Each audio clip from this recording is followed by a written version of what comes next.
Have you ever been to the top of a mountain, gotten the chance to gaze upon the rest of the world from on high? There's a certain rush that you can only feel while you're at these highest points in life. Graduating school, winning a competition, setting a goal and surpassing it. Today, I'd like to talk with the close enough to 1,000 of you that have subscribed to this channel in the 3 years since I first started about one of those highest points. Well, I guess it's closer to like 25-ish points. Hello, and welcome to my top 25 video games of all time list. This is going to be pretty casual for a lot of reasons. This list was piecemealed together kind of hastily with a mix of general enjoyment and gameplay, nostalgia, personal reasons, and whatever else, honestly, I just felt like at the time I put this list together. So there's going to be some rules that I set up for myself that I end up breaking. I'm just going to preface this up front. There are more than 25 games on this top 25 list. And let's just get right into it with the honorable mentions that I have. These are games that didn't quite make the cut for top 25, but that I still really like and felt like bringing up. Starting that out, we have BlazBlue Central Fiction. This is a fighting game that is probably about as close, I think, that you can get to the modern ArcSys fighting game formula outside of Xrd, Guilty Gear Xrd, some people might say. I personally prefer BlazBlue Central Fiction because BlazBlue was the first game that I really picked up and got into. Like traditional fighting game. I obviously had played stuff like Smash. I dabbled a little bit in Soul Calibur and Tekken, but never really any like hardcore fighting game. The fighting games that you would see fighting game players play, like Marvel vs. Capcom or Street Fighter, KOF, any of these very well-regarded games and franchises with a lot of legacy behind them. BlazBlue was my introduction to fighting games, and I owe a lot to the franchise, and I think Central Fiction is just about as good as you can get. Moving on in our list, we have Pokemon Black and White. Pokemon Gen 5. I think it's the best Pokemon generation. It's got the best story. I think it's got the best Pokemon designs in its Pokedex. Just by the numbers, it's got the most new original Pokemon in it in any generation, including the first one. So I think I gotta give it props just for that. But the biggest draw is just, I think it is the peak vibes for Pokemon, the peak aesthetic atmosphere for Pokemon. The sprite art, the music, the storyline, it all just coalesces in a really amazing way that at the time I just couldn't get enough of. My favorite Pokemon game, hands down. Love it to death. Next up on the honorable mentions, we have Devil May Cry 5. This one was really hard for me to pick which Devil May Cry game I wanted to represent on the list at all. It came down between Devil May Cry 3 and Devil May Cry 5, although I still really like Devil May Cry 4 Special Edition as well. I think that's a really fun game to mess around with, so many different mechanics and cool post-game stuff like the Bloody Palace and different difficulty options that you have. It's a great time. But Devil May Cry 5, I think, is arguably the greatest character action game, just from a critical standpoint, if you want to look at things with a quote-unquote objective lens. It's got so much heart and passion put behind it. There's a variety of ways that you can approach any gameplay situation with the 4 different characters. Dante's style switching, Nero's Devil Breaker system, Virgil being Virgil. I think V is the weak point that everybody brings up in the gameplay, but I even think that the minion control gimmick that he has is really fun and interesting to engage with. V is the least fun character in a game filled with the best characters ever created in a character action game. So I think that's just one thing the poor guy has going against. But overall, Devil May Cry 5 is the epitome of a Devil May Cry game. It's a miracle it even exists in a lot of ways, so it gets the honor of being an honorable mention. Next up, we have Mabinogi, a Nexon MMO on the list for honorable mentions here. This is one of those nostalgia picks I was talking about earlier for sure, where pretty much everybody my age who was playing any Nexon games was getting into MapleStory. I really got attached to Mabinogi. I think it has the coolest progression system in any RPG, with the way skills are tied to your stats and the rebirth system in allowing you to rapidly get the ability to get skill points, again starting from level 1, to increase the rank of those skills and training the skills through actual gameplay rather than just, getting the RPG experience numbers and funneling it into them. I mean, it was a blast to play. The gameplay loop at the time was just so addictive. It was bad. It was a problem. I don't know. It was just a really great time. I've made some lifelong friends and people I care about through that game that I still talk to this day. And I just got a lot of great experience tied to it. Definitely a nostalgia pick for sure. Next, we have the game that we just talked about in the last video, Klonoa 2 Lunity's Veil. Great 2D, 2.5D platformer. Very comfy game to play. Also, lots of nostalgia behind it. If you've seen the video beforehand, you know why there's a lot of nostalgia behind it. Check it out if you haven't. It's just a game that I can always come back to and have a good time with. The platforming gameplay is great. The little puzzle and problem solving built into the simple capture mechanic is a lot of fun to mess around with on the first time through. And I don't know, just a great comfy game to sit down if you have time with. Get it on the Switch. It's great right before bed. Bust out a level or two. It gets you right in the comfy mood that you need to relax. I love it. Now, with that being said, we are now moving into the top 25 list proper. These are games that I think shine greater than any other in the medium. These are games that one way or another have impacted the way I think, the way I feel, the way I see things. Like I said, in one way or another. So there's going to be a wide variety of games on here, and I'm going to try my best to justify why I have them on this list in as quick and a concise amount of time as possible, because there's going to be a lot of games, and there's going to be a lot that I want to say about them. But there are other videos in the future for that. Number 25, we have a little indie game called Anodyne. Anodyne is such a cool experience. The closest comparison that I could give it would be Yume Nikki, if you're familiar with that.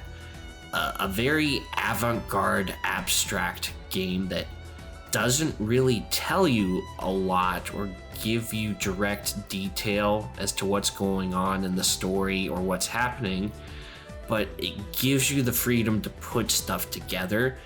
And it's wrapped this in the package of a really fun Link's Awakening-esque kind of clone. You've got the similar top-down, grid-based exploration gameplay as classic 2D Zeldas.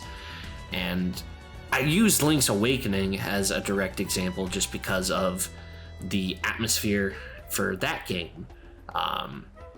It's very lofty, very dreamlike.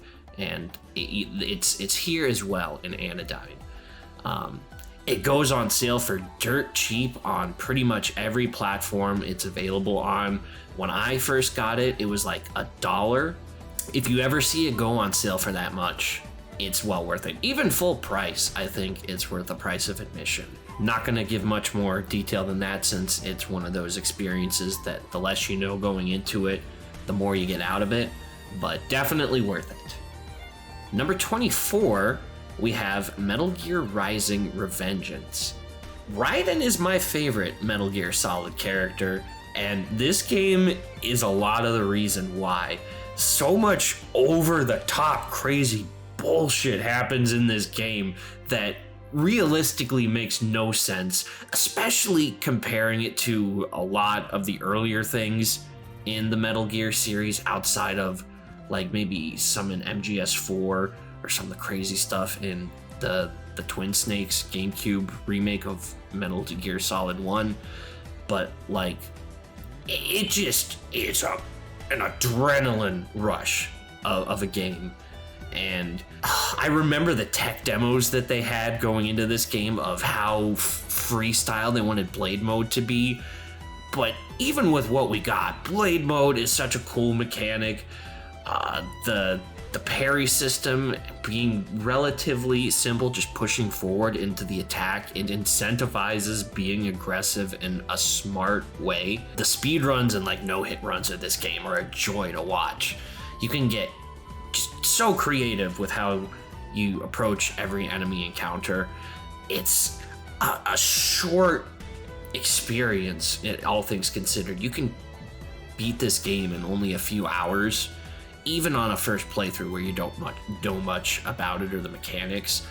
But like, you can just replay the different segments in this game over and over again, trying to get the perfect run, or just pull off that one little trigger, that one little thing that you've been trying to do to get a cool clip for.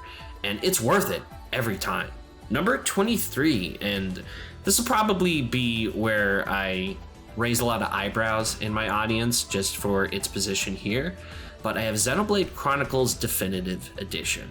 Now, the reason that Xenoblade Chronicles Definitive Edition is only at 23 is that I will gladly admit this is, by the numbers, by the books, I think this is the most objectively well put together Xenoblade Chronicles game.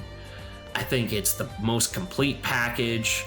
It's got the least amount of roughness to its edges, but I don't have that same level of personal attachment that I do the other games in the Xenoblade series that I do to this first one. I played it when it first came out on the Wii. I loved it. It was a great JRPG experience. But there wasn't much personal attachment to it there. There was a video that I've delisted now that I put out a while ago trying to figure out my own personal attachment and feelings towards the game and relate it to where I was at the time. And I delisted it just because I feel like a lot of it, looking back, I don't think it was necessarily what I really felt or what I was really feeling. I don't think that there was much of me in that video as there were the other videos that I have still up on Xenoblade Chronicles. It is still a 10 out of 10 JRPG experience for sure. If you're trying to get anybody into the Xenoblade series, you recommend them this game. That is without a doubt 100% factual. Now, number 22 on my list, I have a little bit of a fun history behind how I got introduced to it. Tales of Vesperia. This is like the one Xbox 360 game that I still own to this day. I was introduced to this game through the older cousin of my best friend in middle school. My best friend's name was Daniel, and his older cousin's name was Matt. And to Daniel and I, Matt was super cool. He had graduated from high school early and was working on college stuff. He knew Japanese, how to read, write, and speak it. But most importantly, Matt knew some good ass video games. And he recommended this game and one other video game on this list later on that Daniel and I both played and loved. Tales of Vesperia is like another peak 10 out of 10 JRPG experience along with Xenoblade Chronicles 1. I think the world building, characters, and especially the protagonist in Tales of Vesperia's case, Yuri Lowell, hands down one of the coolest JRPG protagonists out there. This man is cool beyond belief. The Tales game's combat has always been super fun to mess around with. It's like almost a fighting game mixed in with an RPG combat system, and it's great figuring out the different ways to link characters' arts into one another. And one of the most underrated aspects of these games is that they have full playable co-op. I can get together 4 friends and I can have a fully controlled playable party in most Tales of games and not have any issues. That's pretty amazing, and I think that's one of my favorite aspects of it. Number 21, we have Silent Hill 3. This was another one where it was tough for me to figure out which game in the series I wanted to represent it, and it came down between 2 and 3. I think 3 won out for me in the end just because I like how Silent Hill 3 establishes and embellishes its environments. I think a lot of Silent Hill 2's strength comes in the writing, the stilted voice acting performances, the music and sound design especially, but I really love the way that areas in Silent Hill 3 look. I think the most iconic one, the most iconic area in Silent Hill 3 isn't even one that you really get to explore. It's the starting area, like the cafe that Heather's in whenever she wakes up from the nightmare sequence at the start. It's really creepy, and I like that in my survival horror. I like to be spooked. I like to be unsettled. And Silent Hill 3 just had a little bit more of the edge in that department. Silent Hill 2, Silent Hill 1, Silent Hill 4, even some of the post-Team Silent Hill games are great in their own right. But I think Silent Hill 3 is still my favorite in the series. Number 20, we have Persona 4 Arena Ultimax. So this is probably confusing a lot of people. I think Persona 4 Arena is one of the sickest fighting games that you could ever possibly play. The Persona system and basically controlling 2 characters in tandem with one just being an assist that you can call out at any time. It's really neat, and I think it gets a bad rep just because I think it was one of the first games that really heavily emphasized the use of auto combos, and that was one of the biggest memes I remember seeing around, like, oh no, auto combo, just mash auto combo to win. And that's not the case. Auto combos can be good in certain situations, but the core design of the gameplay is built around figuring out how to get the flow between your character's different attacks and how to make the most out of them. Granted, it is broken as hell. I will not deny that. Shadows and Shadow Rush and all the different crazy setups that you can build off of just the most minute touch in neutral. It's a broken game, but there are more broken games on this list. Don't you worry. Don't you worry. And on top of all those fighting game mechanics, it's got one of the best fighting game story modes ever as well. It just has so much fun with leaning into a lot of the gags and humor of the original Persona 4 game and the Persona 4 anime. I have nothing but fond memories of this game. Persona 4 Arena, I held an online launch tournament for it, and the experience of TOing alone is something valuable that I can thank this game for. So, lots of fond memories. I really wish the PC version of the Persona 4 Ultimax port was better than what it was, and it had actual lobbies, but I'll make do with what I've got, I'll make do. Number 19, we have Final Fantasy XIV Online. That is right, we have another MMO on the list, and man, is this a good one. I think this is the greatest MMO ever made. The amount of freedom that you have and the amount of stuff that you can do, just the sheer amount of stuff you can do is amazing. The story is phenomenal. The characters are great, and it pains me to recommend it every time just because I know it's a slog to get through the first 75 to 100 hours of gameplay. It is the hardest game ever I can recommend, but I love it with all my heart.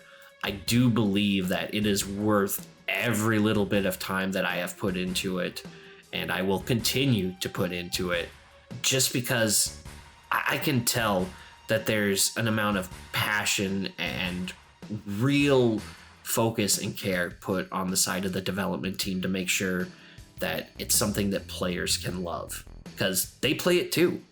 And I think that's something really, really amazing about it. It's constantly growing, it's constantly getting better, it's got ups, it's got downs, but I think it's worth it in the end. It's one of my favorite Final Fantasy games in general. All right, at number 18, this is where we're gonna have a funny little exception.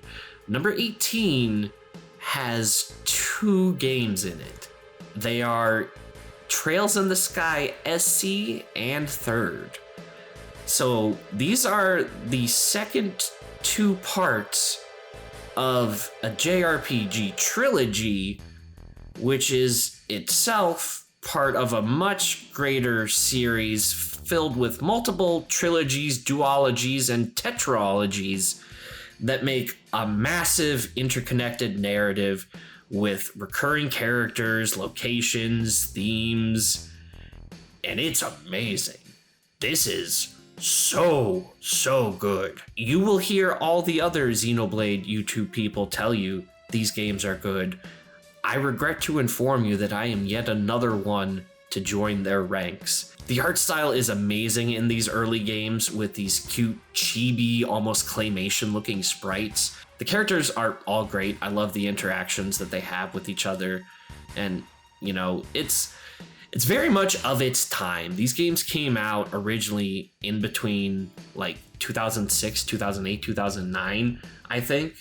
And they lean into a lot of the tropes of those times, but they pulled them off really, really well, I think. Trails in the Sky FC doesn't make the list just because it took me over a year to finish that game. It was such a slow burn.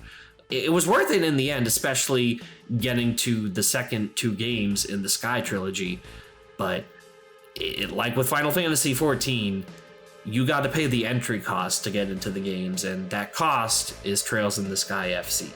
But trust me, it is worth it. Now, at number 17, we have Yakuza 0. This is sadly the only Yakuza game that I have finished to this day. I really, really need to go back and play some more of them, but Yakuza 0 is a great time. I think this game could be defined by its side content, and I say that in a loving, totally appreciative way. The narrative and characters are great, but I think that's all bolstered by just how much the side content builds on those characters. Namely, its 2 protagonists, Majima and Kiryu. I think getting to see these 2 goofy, buff Yakuza guys just run into everyday people and just have heart-to-hearts and real meaningful conversation with them and find connections through that. I think that's an amazing part of the game that holds everything else that it brings in its main narrative together. It's also, a great 3D action game on top of that. The style system is really fun to mess around with. The mini games are all great. I can't tell you how many hours I've lost in the Cabaret Club or how many times I get into just the quickest of fights I can outside the real estate office with Kiryu, trying to get the trying to count down the time until I can go pick up my money from my properties. It's just a lot of fun to engage with, and I really look forward to playing more games in the series. At number 16, we have Omori. I have probably been a fan of Omori since I saw that first Kickstarter trailer. I have been sold on this game since then. I have been fully on board with its style, with its characters, with its general gameplay vibes. I know everybody makes the freaking joke though, oh, it's another Earthbound-like RPG about depression. And, you know, Omori is a really, really special game to me for a lot of personal reasons that I still need to figure out how to talk about at some point. There will definitely be a video on Omori on this channel at some point, but until then, you've got time to play this amazing, amazing game. If you ever feel inclined to do so, I totally recommend it. At number 15, I have Resident Evil 4, and I put the remake here as well because I think they're both just as good for different reasons. I think Resident Evil 4, the original release, was completely groundbreaking for the time and kind of set ripples throughout the entire industry for how to build games that had both good and bad repercussions. And I think the remake took the gravity that came with being a remake of that type of game and used it amazingly well, used it beautifully. I think it took whatever little tiny blemishes or tiny issues you might have with the original Resident Evil 4, or maybe not even blemishes, just cool things that you would want to do, like a parry. If you could parry in the original Resident Evil 4, which I'm pretty sure people have already made mods of at this point, that would be amazing. Resident Evil 4, the original, was my introduction into like rated M horror games as a whole. I first played it from a friend who had a copy because his parents let him get mature rated games and mine didn't at the time. And when I tell you that Dr. Salvador was a recurring character in many a nightmare of mine as a kid, that's not a lie. He's a scary guy. Chainsaws to this day still put me on edge because of Resident Evil 4. If you haven't played Resident Evil 4 by this point, then you're just doing yourself a disservice. Doesn't matter how you play it. Play the original, play the remake. You're getting one of the greatest games ever made. But Resident Evil 4 is not my favorite Resident Evil. That would be number 14 on our list, which is the Resident Evil 2 remake. I think if the Resident Evil 1 remake could be compared to like capturing lightning in a bottle, then Resident Evil 2's remake could be like capturing an entire storm in that bottle.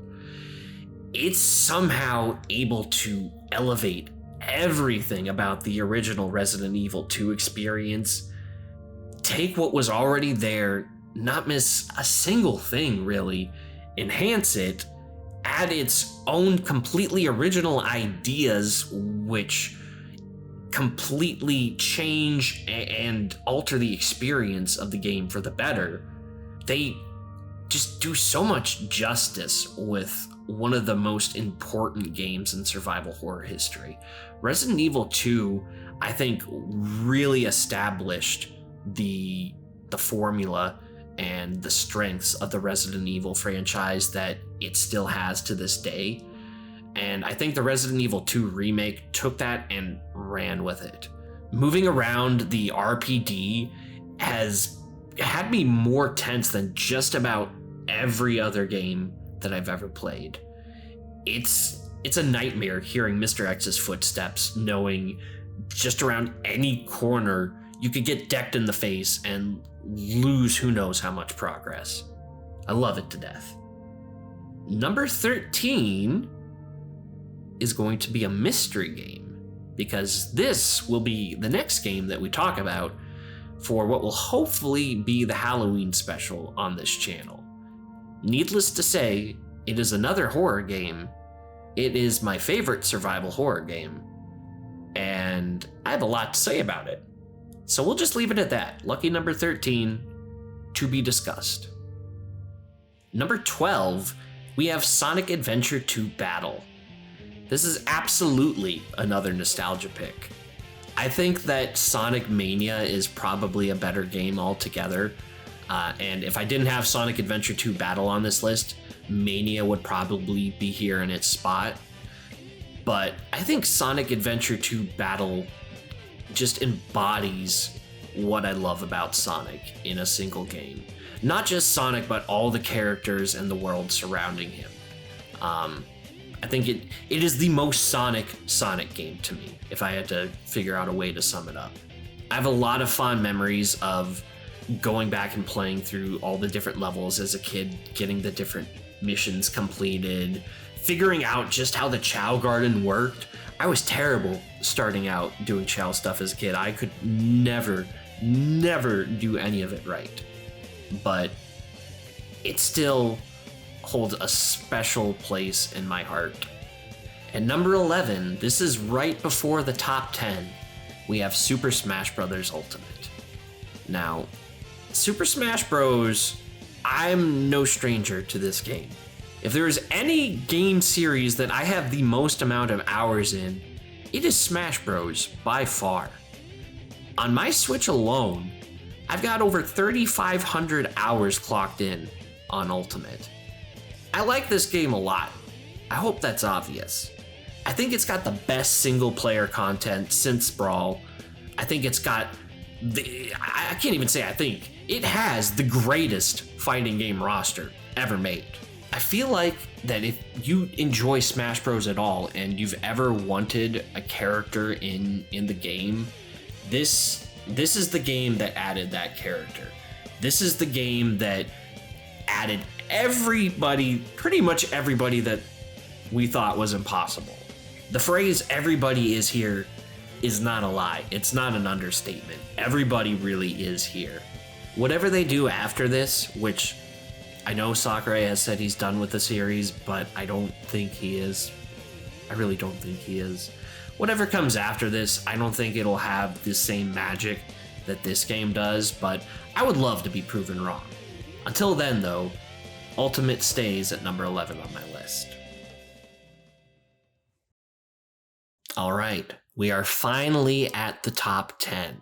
Every game from this point forward is going to be something that I would consider a life changer to me personally. And to start that list off, we have The Legend of Zelda Majora's Mask. I think this was probably the first game to really scare me as a kid. Just like Yakuza 0, I would probably say that this game is defined a lot by its side content. Not just that, but I think the world that it takes place in is probably one of the most interesting, just for how off-putting it is. Termina as a setting, it just feels really empty, and that's honestly really intentional given a lot of the themes of the game. It doesn't feel inviting or like there's an adventure waiting to happen compared to the Hyrule that we have in Ocarina of Time. It feels more like just this weird place that Link's not supposed to be in, that he just finds himself in. That really defines a lot of how the experience felt for me as a kid playing it for the first time. This wasn't a place I was supposed to be in. I was in somebody else's home. This was something different, and a really good kind of different. The kind that gets you a top 10 place on my top 25 video games of all time list. At number 9, we have Undertale. Undertale was the game that made me fall in love with video games again. When it first came out in 2015, I was really burned out on gaming as a hobby in a lot of ways. I played a lot of multiplayer games like fighting games, but it had been a long time since I had, a single player experience, or since I had a single player experience, or just experience in general, that really scratched that itch of gaming being an art form, gaming being a way to express oneself. And Undertale got me to believe that that was possible again. It really opened my eyes to the indie scene, that was where a lot of what I was looking for in games was happening. I just didn't know about it. I was too focused on the mainstream. And a lot of my favorite games that I play nowadays are indie games. And Undertale was the start of a lot of that for me. There's not much else to be said on Undertale that hasn't already been said. This is arguably one of the most dissected games on the internet, so I'll just leave it at that. At number 8 comes The World Ends With You. This is the second game that the illustrious Matt recommended Daniel and I. This is what happens when you give Tetsuya Nomura just enough creative control to do stuff like the character design and the general story concept, but let other people who are better at fleshing out the more small details take that mantle. This is one of the best games that Square has ever put out, especially the DS version. The gameplay that you're going to be seeing is probably going to be from the Switch version Final Remix, because that's what I have on hand. But if you can, get this game on Nintendo DS and play it that way. I cannot stress enough how vital the DS's combat system is to a lot of the core narrative themes as a whole.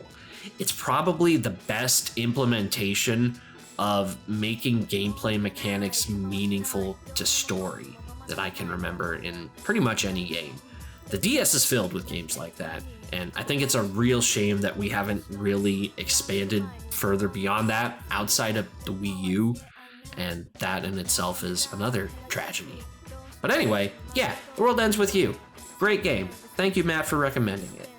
At number 7, we have Metal Gear Solid 2 Sons of Liberty.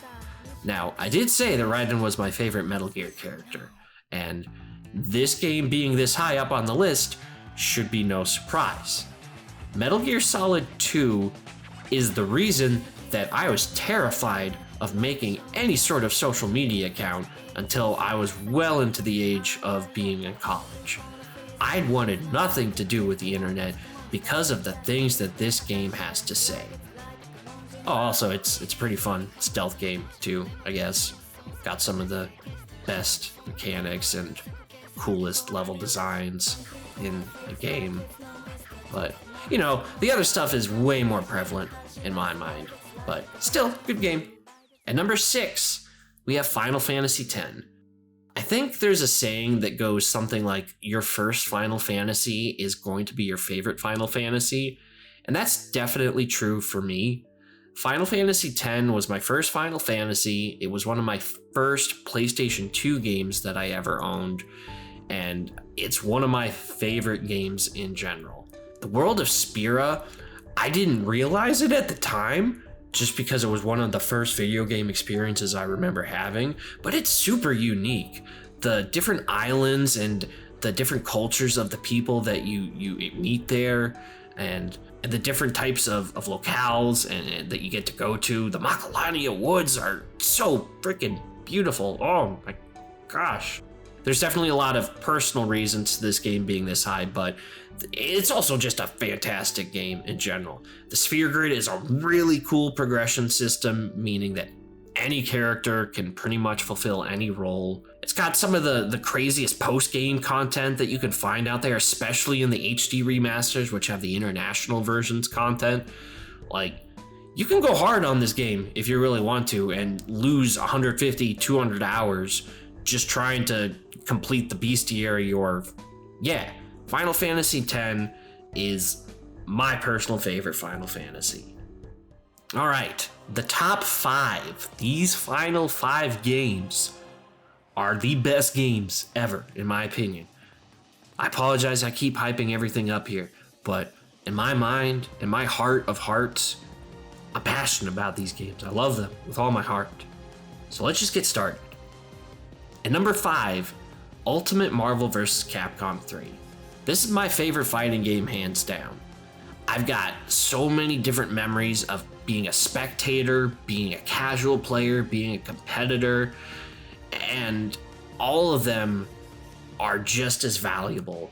I think no matter what way you experience Ultimate Marvel vs. Capcom 3, whether you're playing just as a casual, going through the different offline modes like the arcade mode, the Heroes and Heralds mode, or just playing with friends casually, whether you're somebody who enters the brackets and has to deal with demons like X Factor Level 3 Dark Virgil or Dark Phoenix or whatever the hell incoming mix-ups you have to deal with, Lord knows they're crazy, but I think this is the best fighting game to experience because even just watching it can be a joy. There's just so many different moments in this game's history that I cannot help but give this game the highest honor I can give it as being my favorite fighting game of all time. At number 4, I have Bloodborne. Bloodborne is a once-in-a-lifetime type of game. Every other FromSoft game just doesn't quite reach the highs that Bloodborne reaches for me. All of the trick weapons being so unique in their implementation that you could completely change how you approach the game just through switching your main primary weapon. The experience is like no other. It's got so much replayability because of that. I'm going to sound like a broken record with these talking points I keep bringing up, but story and characters are top notch. The boss fights, the boss design, oh my god. I don't think there's a game with a higher concentration of like 10 out of 10 top tier amazing boss fights than there are in Bloodborne, except for maybe the next game on this list. But Bloodborne's boss design, its levels, everything about Bloodborne just hits all the right notes, and I really don't know if I'll ever have a FromSoft game that I like as much as Bloodborne, unless we get Bloodborne 2. All right, number 3, we have Kingdom Hearts 2 Final Mix. Kingdom Hearts 2 has a lot going for it. For me, it's got a lot of personal attachment. It's the first video game that I ever pulled an all-nighter and played all the night through into the next day for. It's one of the first video games to make me cry. It's not the first. It's got some of my favorite JRPG characters ever. It's got some of the coolest boss fights ever, even more than Bloodborne, like I was just saying. It's got some of the coolest combat sequences with the reaction command system and just how fluid magic is implemented in this game. And dry forms are all sick. I think more than that, a lot of what this game tries to convey as a sort of core message really resonated with me at the time. It's the type of game that I really played it at the time that I needed most, and I don't think it'd be nearly as high on this list if I didn't have that experience with it. And, you know, that's okay. At number 2, we have Persona 4. You can interchange this with Persona 4 Golden. I personally prefer the original release of Persona 4 for very arbitrary reasons that will probably sound like nitpicking, but Persona 4 is a very special game to me. Just like Kingdom Hearts 2, I think it came to me in the moment where I needed it the most in my life. And I think I can say that for pretty much all the games that are going to be in the top 3. They came to me at the moment in my life where I could take the most out of the experience. Persona 4 has a very special place in my heart. I wore the Yasugami winter school jacket for the males in my last semester of high school. I wore it to my final graded performance as an orchestra kid. I was going to a music school, so this was serious business. This was at the time one of the most important performances of my life, and I was wearing the jacket from the funny game that had the weird perv bear in it. But I did so totally confidently, and I think I would still do it confidently to this day, because I love Persona 4 with all my heart. Persona 4 is like home to me. I think that would be the best way I could describe it. And finally, at number 1, the top of the list, the ultimate game among all other games, my favorite. And that game is 2 games, Xenoblade Chronicles 2 and Xenoblade Chronicles 3. Yeah, that's right. There are 2 games at number 1. I cannot pick between Xenoblade Chronicles 2 or 3 to be my favorite. It really just depends on the day of the week that you ask me, whatever I'm feeling. Any reason could be enough for me to say I prefer one or over the other at any moment. So for right now, I'll just give them the tie. Xenoblade Chronicles 2 is unironically a game that I can say saved my life. And Xenoblade Chronicles 3 is a game that gave me renewed perspective on everything that I had learned up to that point in life. And I can't say which I can value or appreciate more right now. They are both incredible experiences that I would gladly go through all over again for the first time if I could. I really can't pick one over the other. I like the combat in 2 more than 3, but I like the main party as a whole in 3 more than 2. You know, there's just little bits and pieces that I appreciate in one more than the other, but I think ultimately I like them both just about the same. And I think that works because I think the Xenoblade Chronicles trilogy for the main games, especially in 2 and 3 as a whole, they're held together with each other. They're best experienced all together. And I think that's why they are my favorite game. Now, one of the rules that I set up for myself that I did not break for the list was that I had to finish the game in order to be able to include it on this list. And that makes me really excited because there are a lot of games that I have yet to play, and that means that this list is probably going to change pretty drastically over the years. So I'd like to do this again sometime. This journey leading to 1,000 subscribers has been a long time coming, and I am beyond grateful for all of the people I've met, all of the people who I haven't met who still take the time out of their days to watch the things that I make, the experiences that I've had, the things I've learned, the struggles I've been through. I think it's all been worth it, and I am beyond excited to keep pushing through to the next 1,000 after that, 10,000, 100,000 and beyond. And I am so grateful for everyone who has been with me up to this point.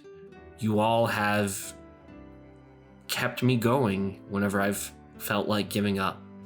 And I think because of that, knowing that I will always have somebody on my side, I will always have somebody in the back supporting me, cheering me on, I think knowing that I will never quit, no matter how long it takes me. Thank you again so much for being patient for my slow output, but I will never give up. I will always keep pushing forward to create things. So thank you again. Thank you so much for watching. I hope this trend was entertaining, and yeah, we'll see you by the end of this month with another video about mysterious number 13. Thank you again so much.